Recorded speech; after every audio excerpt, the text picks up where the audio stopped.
Salam hore, Om Swastiastu. Halo Sobat STI Bali, kembali lagi tetap bareng Kucita Dewi dalam acara Obrolan Rumah OR bareng Kucita Dewi. Nah, kali ini untuk mengobati rasa penasaran kalian, Kucita sudah berada di suatu kediaman seseorang yang sangat luar biasa, dan juga ini merupakan request dari para penonton setia channel Gus Menir. Kalian yang sudah menunggu dan menanti-nanti, ini Kucita bakal hadirin sosok yang sangat luar biasa, tidak jauh-jauh dari pemeran dari drama Go. Nah, sebelum kalian tonton lebih lanjut video ini, jangan lupa kalian subscribe channelnya Gus Menir, tekan tombol lonceng, like, share, and comment, dan jangan lupa tonton sampai akhir karena akan ada pesan-pesan yang bisa memotivasi kalian dalam berkesenian.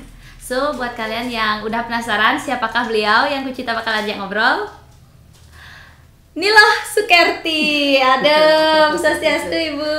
Swastiastu. Punapi gatra niki? Becek-becek. Becek-becek. Punapi gatra semeton sade nonton, nikilah pemeran daripada Niloh Sukerti. Nah, di drama Gong, Putri Manis wastane Bu nggih? Putri Manis patet nggih. Ah, Ibu, kok bisa Niloh Sukerti sebenarnya sira wastan Ibu niki? Nama asli dia Dewa Ayu Puturai. Dewa Ayu Puturai. Tapi lebih dikenal dengan nama Sukerti. Nah, kita akan bincang-bincang, ngobrol-ngobrol Ibu terkait Ibu dikenal sebagai sosok Niloh Sukerti. Nah, Ibu pertama kali napi terjun ke drama Gong nikah tahun berapa? Nikah di tahun 1978 di Banjar Ubung Sari. Ubung Sari. Nah, Ibu aslinya ring Ubung Sari. Ubung Sari. Oh, menikahnya meriki. Sebenarnya bapak dari negara. Bapak negara. Tapi istilahnya meriki di tahun setelah dia menikah. Artinya menetap Riki. Oh, dari tahun 85. Ya. Oh, nggih. Nah, nikah Ibu di tahun 78 nikah kari kenten nggih? Masih muda ya? Di usia 17 tahun. Since 17 years old. Ya. Nikah udah terjun ke drama Gong. Tapi belum profesional. Drama Sebun namanya. Drama Sebun. Ya. Nika modelnya napi wastane drama Gong ya. Ibu langsung menjadi tokoh putri? Ya, waktu nikah. Ya, sebenarnya yang waktu nikah sama dengan anak-anak muda-mudi menari dalam ulang tahun muda-mudi Dwi Tunggal. Jadi entah bagaimana Pak Gede Yudanonya bersama kakak-kakak dan Mokluh Mongkai gitu. Jadi membawa peran utama Bapak Wayan Lodro, terus Bapak Jiwo, sutradaranya DKD. Kalau tidak salah lagi Kadek Mola. Terus jadi Pak Yudano itu kan teman sudah grupnya di profesional di DKD. Itu sudah membentuk drama Gong yang sudah pudar di Bandana Budaya namanya grup Nike. Terus akhirnya spontanitas begitu bikin drama, judulnya pun judul yang dipakai di DKD gitu. Nikah pertama kali Ibu pentas di drama Gong itu udah dengan senior. Betul. Beberapa senior, hanya 5 senior. Mantap sekali. Nah, nikah wonten latihan apa Bu? Tidak pernah. Ada latihan jok langsung. Waduh. Terus gimana kok bisa mejok langsung nikah kok langsung mau? Waktu itu dia maunya menari tarian Wiranata. Jadi udah usah, yuk jadi putri gitu. setelah nikah terus dia mau Mokluh Mongkai yang ngeriasin. Terus setelah begitu sampai terus di belakang panggung Mokluh napi orang dia malah jebas. Judul tidak tahu, cerita tidak tahu. Dulunya memang yang kurang suka dengan drama Gong. Tidak suka dulunya. Terus setelah itu Mongkai di sini dasarnya yang mengerti tentang drama Gong. Ayu nggak usah susah. Nanti sesampai di panggung Terus tiang ratu dua gung istri kan kita tiang mesimpo langsung bangunkan saya supaya mic itu dekat dengan suara saya gitu. Terus napi mawinang ti tiang kenikain takir yang ajang semangatnya makin. Nah itu apa sebab Anda memanggil saya? Nah Anda jawab saja bahwa saya memanggil kamu, ada yang saya bicarakan gitu aja. Terus dia bilang apa peran tiang gitu. Duayu jadi gadis yang ceria, terus sedang jatuh cinta, disayang sekalipun punya ibu tiri gitu. Nah itulah bisa di panggung entah bagaimana itu. Itu akhirnya mengalir begitu saja Bu. Nika kan menggunakan bahasa Bali yang notabene kita memang harus, nah termasuk tiang generasi muda juga harus belajar, bahkan baca aja itu susah menghafalnya. Kebetulan di zamannya tiang kelahiran 61 di jero memang bahasanya halus ya. Jadi bisalah menampilkan natural nih wah ya Niko pertama kali selanturnya nih. Terus di situ mungkin Pak Jiwo itu kan sutradaranya DKD. Tiang dengar langsung, ini bibit ajak ke DKD. Kita didik di sana gitu. Dengan dia begini loh, dengan dia tanpa belajar mampu menguasai panggung. Sekarang kita ajak di panggung supaya dia menonton langsung bagaimana seorang putri. Gitu. Iya. Hanya berkelanjutan di sana tiang diajak menjadi dayang-dayang. Nah, pas putrinya berhalangan, saya penggantinya. Waktu nikah Sira putrinya Bu sebelum? Cokordo istri putri dari Calangsari. Oh, berarti Ibu pas jadi dayangnya sekaligus langsung belajar belajar praktek langsung gitu. Oh iya. Nah, sampai akhirnya Ibu dikenal sebagai Sukerti. Gimana nih ke Bu? Perjalanannya. Soalnya Niki tiang termasuk tiang juga sekarang mencari di YouTube hanya mendengar suaranya saja. Habis itu ada foto Ibu juga kan memang gini yang penontonnya kebanyakan mana nih Sukertinya gitu. Penasaran tiang juga penasaran gimana sih perjalanan Ibu sampai akhirnya dikenal sebagai Sukerti, Sukerti. Nah, di waktu di DKD nikah tiang kan akhirnya putri kawin. Wenten dilema. Nah, sebagian grup mau mengangkat tiang sebagai putri, sebagian grup ingin orang lain.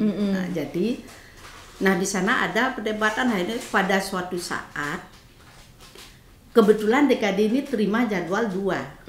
Nah, setelah DKD terima jadwal 2, separuh di satu tempat, tiang pas di sana di Peguyangan Kelon. Ikut yang ke sana Pak Lodro, Gede Yudano, terus siapa lagi ya dari DKD, si Peraknya, Gangsar itu dulu namanya Perak ya, di waktu di DKD.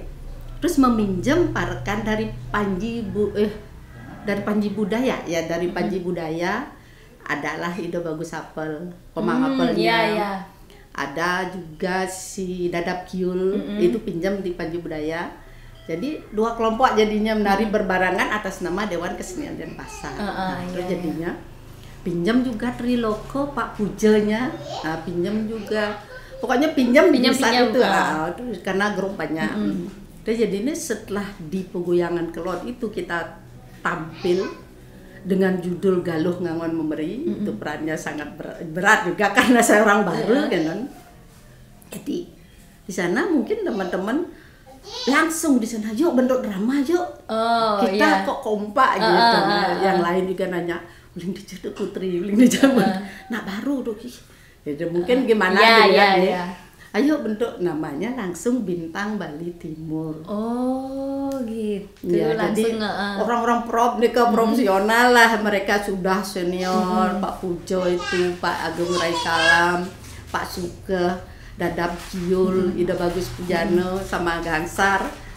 Terus jadi akhirnya mulai itu kita membentuk drama Bintang Bali Timur, terus jadwalnya mengalir ke Bintang Bali Timur. Akhirnya di Bintang Bali Timur jalannya. Ya, begitu. DKD-nya saya tiang waktu ini kurang lah bagaimana selanjutnya.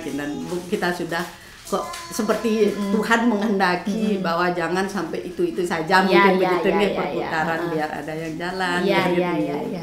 Nah, akhirnya Ibu di Bintang Bali Timur setelah nikah di tahun 82. Di Kim awal-awal 82 membuat judul Loh Sukerti ini. Sebenarnya Loh Sukerti itu dari dulu sudah ada drama-drama yang bawakan gitu. Setelah Tiang bawa, itu mungkin pelawaknya mau terikat begitu, akhirnya Loh Sukerti itu menjadi Loh Sukerti. Ini Loh Sukerti itu menceritakan tentang Napis ini Bu? Gadis gunung yang hidupnya sederhana, lugu, bersaudara dengan si Mongkek. Nah, kalau drama Gong dulu, kesan dan pesannya kan pendiki. Jadi, kalau kita dari gunung kan selalu berorientasi alam. Kali Jukur, sing dadi langgah gitu ramo kan mau kayaknya ceritakan walangah sama bapak dukuhnya itu tuh. Akhirnya kesan di sana nuturin gitu di panggung segala itu gitu. Nih Jukut nih lugung bermanfaat untuk kita kan. Intinya gadis pingit tani. Bukan gadis gunung, lugu. Tidak ada pergaulan intelektual gitu.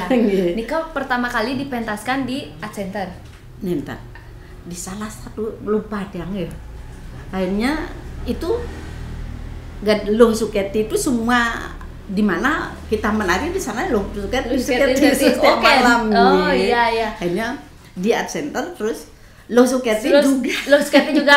Nah, karena sudah menari berkali-kali di desa-desa yang lainnya dengan judul Loh Sukerti dan akhirnya di Art Center yang memang di panggung Arda Chandra ngebom lah jadinya. Wah, luar biasa banget. Ternyata begitu.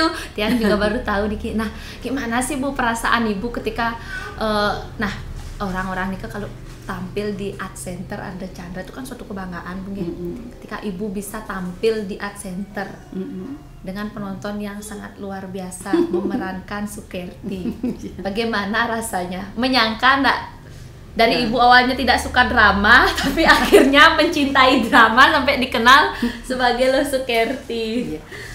Kalau Tiang sih sebenarnya biasa-biasa saja karena Napi yang belum merasa seberapa seniman yang dulu, seniman yang bisa mencetuskan sesuatu, makanya Tiang setiap malam selalu ingin yang terbaik tampil, sehat, bugar dan ekspresi. Kalau nangis, di saat kamu menangis bagaimana, di saat kamu tersenyum bagaimana, di saat kamu manja bagaimana, bagaimana kalau sedang roman jatuh cinta. Dia pelajari dari filmnya Hong Kong seperti Andy Lau, Great Wall Jadi di situ dia melihat romannya menarik tetapi tidak berdekat-dekatan dari pandangan, dari nyeledat itu gitu. Jadi belum berseberapa sebenarnya Tiang. Mungkin itu Loh Sukerti itu anugerah dari Yang Maha Kuasa. Tiang harus menjadi bintang panggung gitu. Ya, Loh Sukerti ini membuat kaum mudanya klepek-klepek gitu.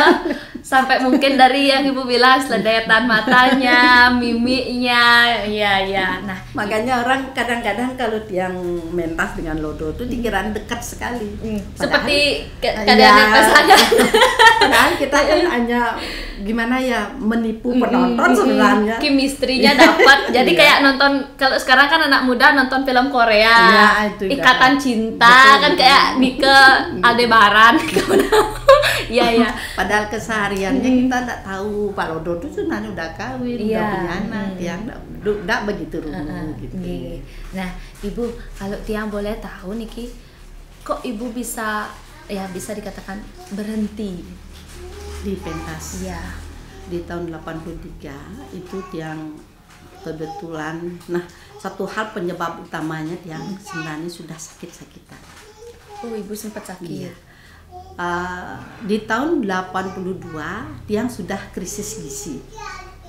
Krisis gizi kekurangan gizi. Karena Tiang terlalu sibuk. Karena pentas nih ke? Betul. Setiap hari pagi malam. Dan Tiang bekerja di PNS Polda. Oh, ibu juga seorang PNS. Iya. Oh, iya. Jadi tiang sebenarnya di tahun 82 pernah ada guncangan gitu. Yang kadang-kadang sudah diatur oleh Dokter Pantri untuk menari hanya 3 kali sehari, 3 kali seminggu. Seminggu. Tapi penggemar yang nggak bisa. Iya. Terus jadinya kadang-kadang kalau tiang nggak ada tampil ke sana, karcisnya dikembaliin. Kecewa Betul. penontonnya. Kadang-kadang pemain yang senior ditimpugi gitu. Oh, kan. Sampai begitu karena tiang krisis coba bayangin begadang sampai di rumah cepat-cepat mandi, tidak ada sempat makan, langsung ke kantor karena di Polda kan disiplin. Jam 7 harus sudah apel, kadang-kadang masih acak-acakan. Terus sampai di Polda, zamannya Bapak Sudarmaji, Pak Kapolda, kan setiap ada pengangkatan namanya mahasiswa baru, beliau akan memberikan penerangan tentang lalu lintas. Jadi tiap harus ikut. Jadi itu begitu ikut drama gong nikah kan paling lama ada jam 5 atau jam 6 pagi Bu. Waktu itu 6 pagi baru jam 6 pagi baru selesai. Sekarang harus ke kantor jam 7 sudah harus ada. Terus setiap hari seperti itu. Begitu dah. Kadang-kadang dia ikut lawaknya Kayangan Suci sama Gus Hapel. Kalau ada upacara apa, kalau sekarang namanya wedding ya di hotel. Jadi kita ke sana dulu melawak sama Kayangan Suci, setengah jam nanti dijemput oleh mobil drama gong menari lagi. Ya ampun. Itu sampai karena nggak sempat ngajang krisis gizi jadinya. Sempat waktu ini kok sesak napas terus, tapi kalau masih muda kan semangatnya. Iya karena kita saking senengnya kan bisa nari nge. Nah ini setelah berkeluarga di tahun 85 tetap juga perjalanan itu, sekalipun kita tidak di Bentang Bali Timur lagi di Kertibuana namanya juga begitu. Dia kan punya suami pelukis jadi modelnya, tapi untuk ke Kayangan Suci lawak yang berhenti karena dia model lukisan bapak. Oke, ente. Bapak seorang pelukis, suami gitu. Itu udah. Akhirnya di tahun 93 kelahiran anak yang ketiga ini, udah dia merasa kok bergerak sedikit capek. Nah curiga dia jangan sampai seperti tahun 82 kuning. Itu kan gejala lever. Iya. Tidak boleh begadang. Ketika memutuskan sama suami, Pak Yusuf kan mengigal, adik itu bapak tak suka orang seniman kan didorong, jangan kamu nanti lagi digosipkan gini gitu, saya nggak mau jadi suami kamu digosipkan gini gitu ya. Terus akhirnya di tahun 83 dia memutuskan berhenti, hampir kencing manis juga. Udah akhirnya berhenti, kita mengatur pola makan. Setelah mengatur pola makan, terus bisalah sehat seperti makin gitu. Nah ibu, yang pertama ibu kan nikah katanya pernah sakit tapi kekurangan gizi. Setelah nikah kan mungkin ibu stop menari. Masih tetapi mengatur jadwal. Oh mengatur jadwal. Setelah nikah akhirnya di berhenti yang 93 86 mohon berhenti untuk kerja di Polda. Berhenti jadi PNS. Berhenti jadi PNS. Ya ampun, ya memutuskan untuk berhenti jadi PNS menjadi figurnya bapak, jadinya lukisan bapak, jadi marketingnya. Terus itu dah sampai tahun 93 berhenti. Selain menjadi modelnya masih tetap menari kan gitu, karena suami yang senang menari. Gitu. Lebih baik PNS-nya mundur menari dan jadi model ya. Akhirnya 93 ibu memutuskan untuk berhenti di panggung benar-benar total sampai saat ini tidak menari. Karena apa, seandainya tiang muncul waktu di Art Center pernah dicari, ayo untuk di Art Center, tidak mungkin. Kalau tiang tampil di Art Center semua akan mencari. Iya. Nah sebaiknya undur dulu gitu. Terus, karena saya udah tua dan bilang gitu. Terus gimana teman-teman yang lainnya Bu? Ya biasa-biasa saja. Jadinya ketemu tiang sekali-sekali di rumah sama Momongke karena pemerajan ke, terus ini kan mau ngigal kapan aja nih sing cara bidan gitu. Duh, masa ya ini tahu-tahu pudar nih Iya, artinya apa adanya masih sih diminati, cuma mungkin karena adanya bonres makin kan Iya, lawak-lawak betul, Nike betul, jadinya iya. agak bergeser. Iya. Nah, Ibu, dari pengalaman Ibu ada nggak pengalaman yang paling tidak bisa Ibu lupakan ketika memerankan tokoh putri? Di sana Tiang sebagai putri, jadi dari hati sanubari yang paling dalam, kalau Tiang bisa memuaskan penonton, apalagi saat yang sedih mereka ikut menangis, saya bahagia. Gitu. Ya, artinya mereka terbawa juga ya. Kalau Tiang sedang marah, momennya bangkit marah dengan patih yang itu dapat aplaus tepuk tangan, berarti saya bisa marah. Iya. Di saat saya tersenyum, umpamanya Roman dengan Putra, mereka aduh gitu. Jadi mereka ikut merasakan. Itu suatu kebanggaan Ibu. Betul, itu yang sangat luar biasa nih. Betul. Kalau dukanya Bu, pernah nggak ada pengalaman yang buruk selama menjadi seorang putri? Yang Tiang pernah dihina oleh satu grup sebelum Tiang jadi security. Tetapi saya anggap itulah rabuk untuk saya maju. Itu buat Tiangnya, kalau Tiang dapat hinaan, dapat cobaan, saya introspeksi ke dalam. Berarti saya belum maju, makanya bisa dihina. Bagaimana cara saya untuk maju? Motivasi jadinya. Dan Tiang memaafkan mereka karena mereka belum tahu. Ya, akhirnya inilah Sukerti ya, jadinya nih lo Sukerti yang dikenal banyak orang. Wah, ya. Ibu tahun 93 sampun memutuskan untuk berhenti di dunia panggung. Tapi kegiatan Ibu setelah nikah? Nah, waktu nikah ya mendampingi Bapak seperti kata Tiang tadi, sebagai model, sebagai marketingnya, sebagai ibu rumah tangga. Nikah mantan. Ya. Di tahun 2000 suami Tiang sakit berat. Jadi di situ Tiang gimana ya, kesana kemari, maaf saya bukan menjelekkan obat, sampai tubuhnya merasa jenuh minum obat. Jadi sedikit pun kesopat tubuh udah memekar. Hampir Tiang putus asa.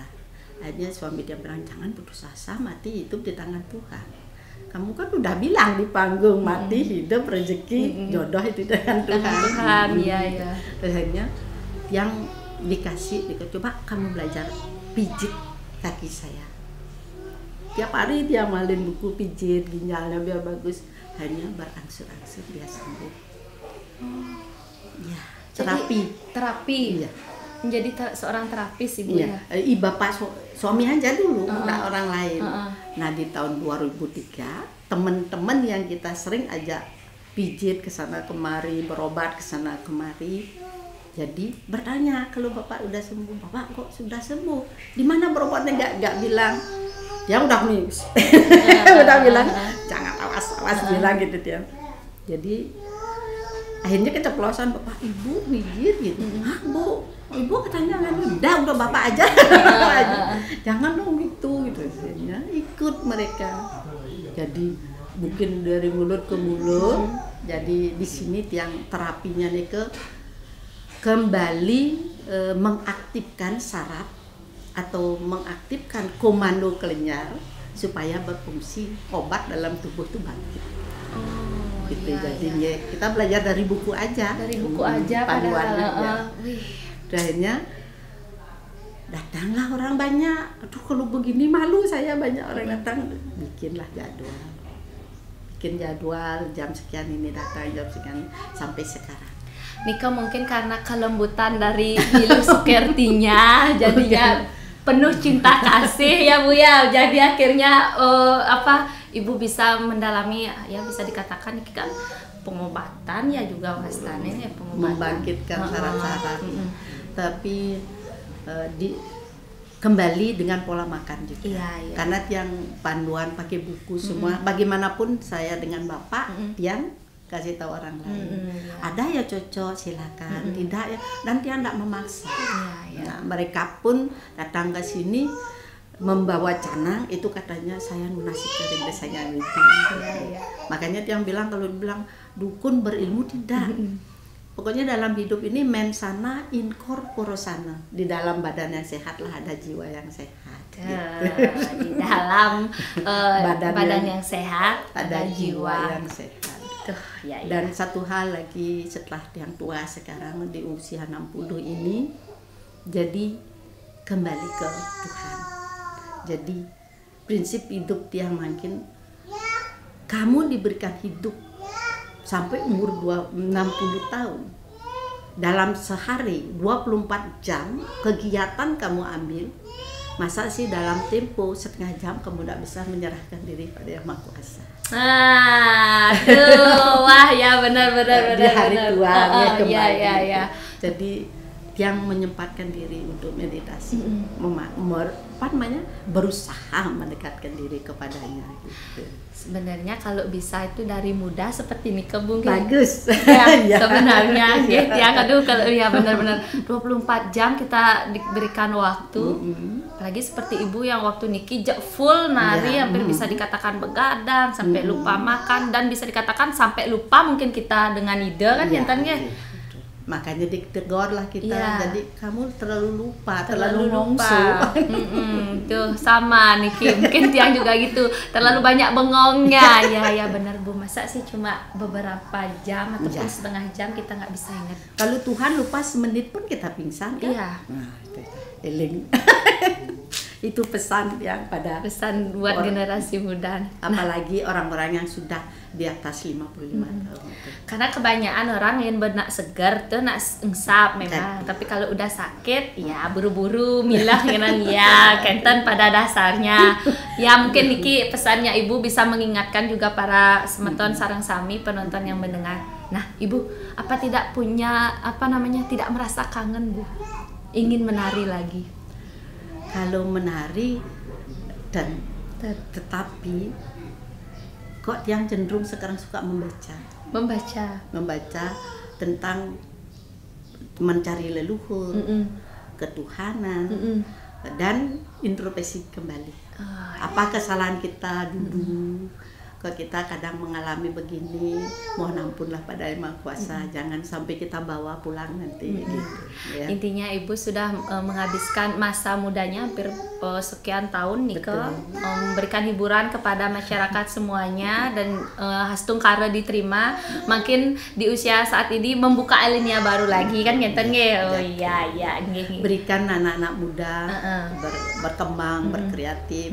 Pokoknya silakan anak-anak muda carilah gagasan baru, apa yang disenangi zaman sekarang. Nah, kalau pesan yang pribadi, janganlah terlalu porno ditampilkan. Jangan terlalu porno, vulgar istilahnya. Berbeda soalnya kalau zaman dulu memang isi dari apa aja kayak dialog dari pemain kan mengandung kan pesan. Betul. Berbeda dengan sekarang, nah asal nyoteh mantan. Iya. Nah, Ibu anak-anaknya tenwenten yang bergelut di seni, wah, jadi Ibu amatan nggak ada yang melanjutkan. Ya.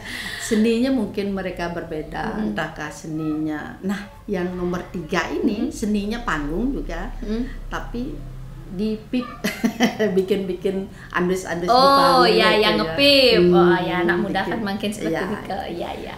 Nah, Ibu Niki terima kasih banyak udah berkenan diajak ngobrol-ngobrol. Niki mengobati rasa kangennya netizen. Mungkin sedikit aja Bu, biar mereka diingatkan lagi. Masih ingat nggak Ibu dialog pemeran Sukerti? Dialognya lah dikit untuk mengingatkan kenten penontonnya. Kalau di peran Sukerti yang kan sifatnya netral tetapi sedih. Jadi di saat sedih itulah waktu dicaci maki sama peran utama, tidak berbuat tapi difitnah kan itu. Nah, itulah dialognya yang ingat sekali. Bapak yen monet yang subuh metingkah melaksana adi dipelih nang tiang itu. Tunggu dah dari tiang kena fitnah, tiang sing ada melaksana kewala tiang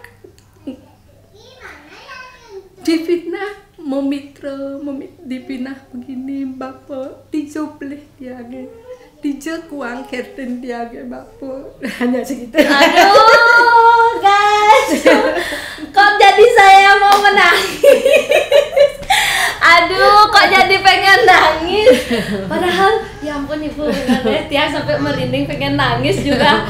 Aduh, itu ibu seketika bisa mengeluarkan air mata juga. Karena kita hayati seorang gadis sudah polos, sudah menerima apa adanya, dipinah, dibilang mau metro sama Raja Buduh kan, akhirnya diusir kan. Kamu orang gunung, mungkin kamu tumben melihat gemerlap begini, makanya kamu sampai hati berbuat begini kan gitu. Jadi kan dipinah itu kan bias gimana seorang gadis begitu kan. Tapi ibu memang benar-benar memerankan langsung bias. Iya langsung gitu dah. Nggak kayak kita yang sekarang dikasih teks dialog kira baper, tunggu dulu belum bisa kayaknya, dan sampai akhirnya ya itulah kehebatan dari para napi wastane seniman-seniman senior dulu Bung yang bisa membawakan perannya, karakternya nih sampai memang benar-benar membuat penonton yang jak mulai jegedan jebane. Yang mulai jak sedih jak milu kan kayak cara balik film telenovela enten nge. Ya. Kalau marah gitu umpamanya. Terus Patih Agung cai gitu umpamanya. Yen cai kan di malaksana ni ke kene ken sing cai lah pemina mekejang ane jelek-jelek mungkin kenahan cai dan biar bisa marah gitu dipanggil gitu. Kita mau nangis ya nangis lah, kalau mau pemainnya marah lah, kalau mau roman ya manja lah gitu. Nah, itu dah apalagi romannya. Aduh, yang tiang dari kurane Pak Lodra ya buat cemburu asane suat ngigal. Suat gigal gitu. Aduh, peran nangisnya terus menghayati kengken romane. Ya ibu tiang cuma mendengar suaranya manten nika di YouTube banyak nika, karena mungkin waktu nika belum ada dokumentasi berupa video ya. Jadi Ibu, terima kasih banyak Niki waktunya. Maaf Niki tiang mengganggu. Kirang langkung, mudah-mudahan kita selalu sehat. Apalagi di musim pandemi seperti saat ini. Nanti kita bisa ngobrol-ngobrol lagi, saling wastane tiang juga belajar sareng Ibu sama-sama sukses banget. Teman-teman, Niki tiang sudah ngobrol-ngobrol bareng Ibu Dewo Ayu Rai nggih, Dewo Ayu Putu Rai, yang tidak lain adalah Nilo Sukerti. Niki penggemarnya mudah-mudahan terobati dengan tadi napi wastane sedikit dialog dari Nilo Sukerti. Semoga kalian mendengarkan tadi pesan-pesan apa saja yang disampaikan oleh Bu Dewa Ayunya, dan ingat selalu jaga kesehatan. Karena kesehatan itu sangat mahal. Betul. Nggih, patut Bu nggih. Makan yang sehat. Makan yang sehat sehingga di body terbentuk. Badan sehat, ada jiwa yang sehat. Teman-teman semuanya, terima kasih banget sudah nonton, dan jangan lupa kalian tetap subscribe channelnya Gus Menir, tekan tombol lonceng, share, like, and comment, dan tetap menjaga kesehatan, patuhi protokol kesehatan. Semoga kita bisa terhindar dari yang namanya virus corona. Dan salam hangat dari Kucita Dewi. Kita tutup untuk para mesanti. Om Santi Om. Salam hore dulu Bu. Salam hore. Dadah.